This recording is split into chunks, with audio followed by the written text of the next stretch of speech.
Hi Riverlawn Elementary students, it's Natalie, Miss Tate's daughter. Today I will be reading Chapter 7 of School Days According to Humphrey, called A Visitor and a Visit. The next day was bright and sunny, which I normally like. Last night I had wished for another rainy recess so I could study the new students a little bit more. But the sunshine helped me think of another verse to write in my notebook. Autumn, oh autumn, when the weather turns funny, one day it's cold and rainy, next day it's warm and sunny. I don't believe Miss Brisbane thought it was funny when Hurry Up Harry arrived a few minutes late after the bell rang. This time he brought his mom with him. She looked very worried as Miss Brisbane greeted her. Miss Brisbane, I'm so sorry. After your call last night, I promised myself I'd get Harry here on time, but then I had to stop for gas, she explained. Tomorrow I'll get him here on time. Thanks, Miss Ido, Miss Brisbane answered politely. Then she turned to Harry. Why don't you go to your seat and take out your language arts workbook, she said. Og, did you hear that? I squeaked to my neighbor when Miss Ido had left and the students were all working. Miss Brisbane called Harry's mom last night to talk about his being late. Boing, boing, Og loudly replied, which made some of the kids laugh. That's serious, I said. I hope he wasn't too upset. But when I looked over at Harry, he didn't seem upset at all. The bell rang for recess later in the morning, and the students rushed out of the room. I knew they'd be getting their wiggles out on the playground, so I decided to try some of those exercises Miss Brisbane had taught us the day before. I wiggled my ears and my whiskers. I even jiggled my tail, something else humans couldn't do. Then I shook my whole body, trying to shake my problems away.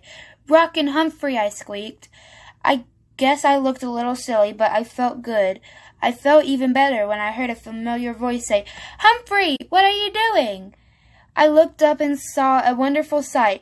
Golden Miranda and Speak Up Say, two of my best friends from last year, were standing up by my cage and smiling down on me. I think he's dancing, Say said in her beautiful, soft voice. We miss you so much, Humphrey, Miranda said. I'm sorry you have George in your classroom, I squeaked. If only she could understand me. We miss you too, Og, Say added. George doesn't like you, but we do. It's not the same without you two. Miranda leaned in very close and whispered, I love you, Humphrey. I was a little worried that Og might feel left out, but Miranda leaned in close to his tank and said, You too, Og. My heart did a somersault inside me. Golden Miranda still loved me, and I love her back. Girls, Miss Wright will be looking for you, Miss Brisbane said.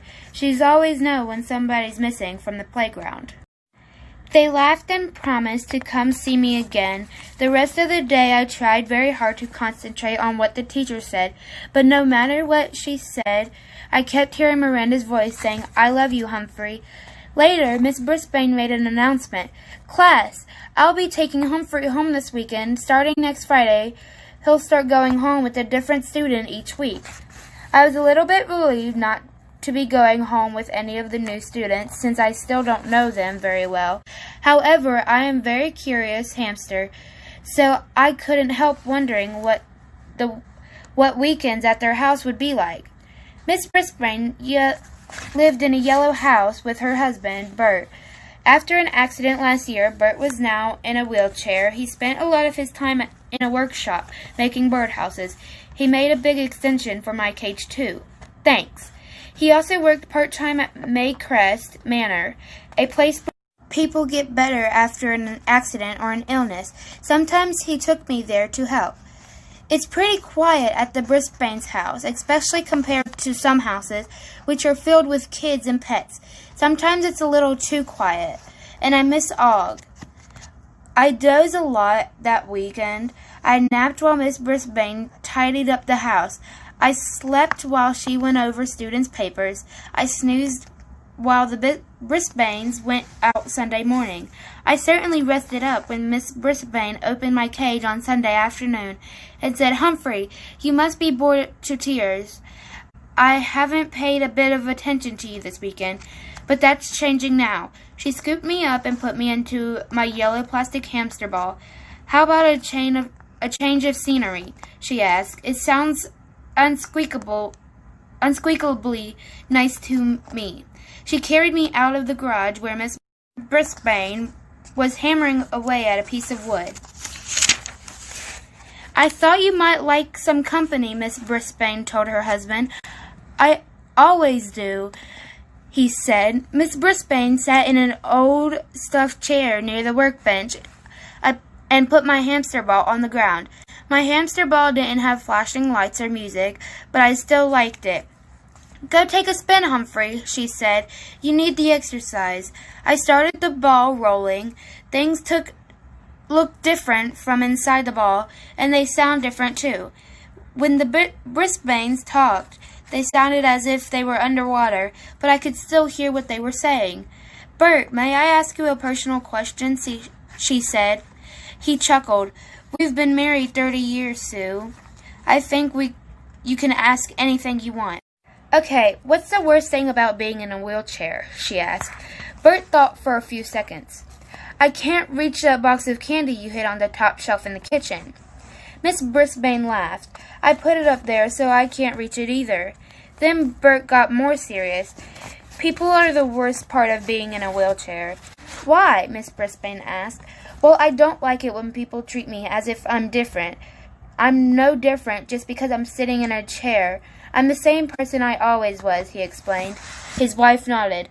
That's true. And I don't like it when people try to help me when I don't need help, Bert continued. But you can't blame people for wanting to help, Miss Brisbane said. I appreciate help when I need it, and I know I have